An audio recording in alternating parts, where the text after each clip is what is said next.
మరో స్థాయికి టాలీవుడ్ అంతర్జాతీయంగా బ్రాండ్ ఇమేజ్ తీసుకురావాలని నిర్ణయం. సీఎం రేవంత్ రెడ్డి వెల్లడి.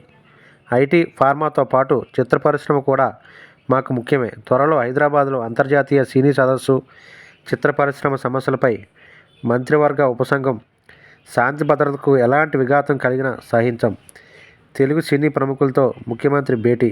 గైర్హాజరైన అగ్రనటుడు చిరంజీవి.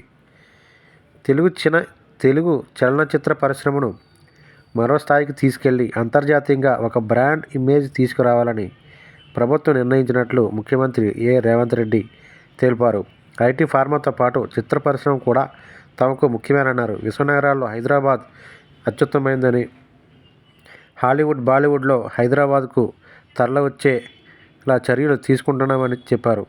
త్వరలో హైదరాబాద్లో భారీ అంతర్జాతీయ సినీ సదస్సు ఏర్పాటు చేసి ఇతర చిత్ర పరిశ్రమను ఆకట్టుకునే ఏర్పాట్లు చేస్తామన్నారు. సంధ్య థియేటర్ల ఘటనల నేపథ్యంలో శుక్రవారం deputy CM Bhatti Vikramarka, cinematography మంత్రి కోమటిరెడ్డి వెంకటరెడ్డి కలిసి ఇంటిగ్రేటెడ్ కమాండ్ కంట్రోల్ సెంటర్లో తెలుగు సినీ ప్రముఖులతో సీఎం సమావేశమయ్యారు. పుష్ప 2 సినిమా బెనిఫిట్స్ సందర్భంగా నటుడు అల్లు అర్జున్ సంధ్య థియేటర్లోకి రాగా అభిమానులు ఎగబడడంతో జరిగిన తొక్కిసలాటలో ఓ మహిళ మరణించగా ఆమె కుమారుడు తీవ్రంగా గాయపడి ఆసుపత్రిలో కోలుకుంటున్న విషయం తెలిసిందే. కాగా సీఎం రేవంత్ రెడ్డి జరిపిన ఈ భేటీకి టాలీవుడ్ అగ్రనటుడు చిరంజీవి గైర్హాజరవడం విశేషం. సీఎం ప్రసంగంలో ముఖ్యాంశాలు ఏమిటంటే, తెలుగు సినీ పరిశ్రమ ఎదుర్కొంటున్న సమస్యలతో పాటు పరిశ్రమ అభివృద్ధికి అవసరమైన రాయితీలు, ప్రోత్సాహకాలపై సినీ ప్రముఖులతో చర్చించడానికి మంత్రివర్గం ఉపసంఘాన్ని నియమిస్తాం. చిత్ర పరిశ్రమ తరపున కూడా ఓ కమిటీ ఏర్పాటు చేసుకోవాలి. సినిమా ప్రీ రిలీజ్ కార్యక్రమాల్లో ఎలాంటి తొక్కిసలాట జరిగినా అందుకు సంబంధిత చిత్ర యూనిట్దే పూర్తి బాధ్యత.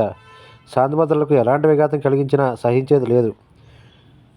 అలా చేసేవారికి ఎవరికీ మినహాయింపులు ఉండవు. రాష్ట్రంలో షూటింగులకు అనుమతిస్తున్నాం.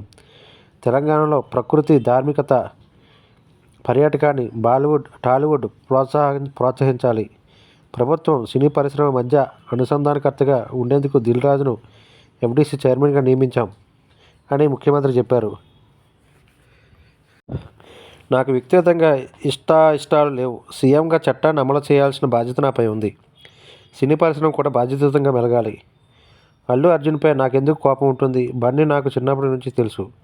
వ్యక్తిగత అభిప్రాయాలు ఎలా ఉన్నా చట్ట ప్రకారం వ్యవహరించాలన్నది నా విధానం. సినీ ప్రముఖులు ఏర్పాటు చేసుకుంటున్న బౌన్సర్లే దౌర్జన్యాలను ఎట్టి పరిస్థితుల్లోనూ సహించబోము. అభిమానులను నియంత్రణలో పెట్టుకోవాల్సింది నటులే. గంజాయి, డ్రగ్స్ రూపుమాపేందుకు ప్రభుత్వం చేస్తున్న యత్నాలకు కూడా నటీనటులు సహకరించాలి. డ్రగ్స్, మహిళా భద్రత విషయాల్లో యువతకు అవగాహన కల్పించేలా లఘు చిత్రాలు చిత్రీకరించి సినిమాకు ముందు విధిగా థియేటర్లో ప్రదర్శించాలి. సినీ పరిశ్రమ సామాజిక బాధ్యతగా ప్రభుత్వ కార్యక్రమాలు అభివృద్ధిలో భాగస్వాములు కావాలి అని సీఎం ఆకాంక్షించారు. సినీ పరిశ్రమకు ఏది చేసినా కాంగ్రెస్ ప్రభుత్వాలే చేశాయి. సినీ స్టూడియోకు స్థలాలు, నిర్మాణాలకు అనుమతులు, ఇళ్లు స్థలాలు, ఫిల్మ్నగర్, చిత్రపూర్ కాలనీ ఏర్పాటు, కార్మికులకు ఇళ్లు, ఇతర సౌకర్యాలకు కాంగ్రెస్ ప్రభుత్వాలే ఇచ్చాయి. ఆ వారసత్వాన్ని కొనసాగిస్తాం. సినీ ప్రముఖులు పరిశ్రమకు అండగా ఉంటాం, ప్రోత్సహించాలన్నదే మా ఉద్దేశం. 8 సినిమాలకు మాత్రం మా ప్రభుత్వం ప్రత్యేక అనుమతులతో జీవోలు ఇచ్చింది. పుష్ప సినిమాకు పోలీసు గ్రౌండ్ ఇచ్చాం. తెలుగు సినీ పరిశ్రమ తెలుగు సినిమాలకే పరిమితం కాకుండా అన్ని భాషలు సినిమాల నిర్మాణం చేపట్టేలా అందరూ కలిసి అభివృద్ధి చేద్దాం అని అన్నారు. రాష్ట్రంలో విద్యార్థుల భవిష్యత్తును అద్భుతంగా తీర్చిదిద్దగలిగే ఇంటిగ్రేటెడ్ రెసిడెన్షియల్ పాఠశాలను నిర్మిస్తున్నాం.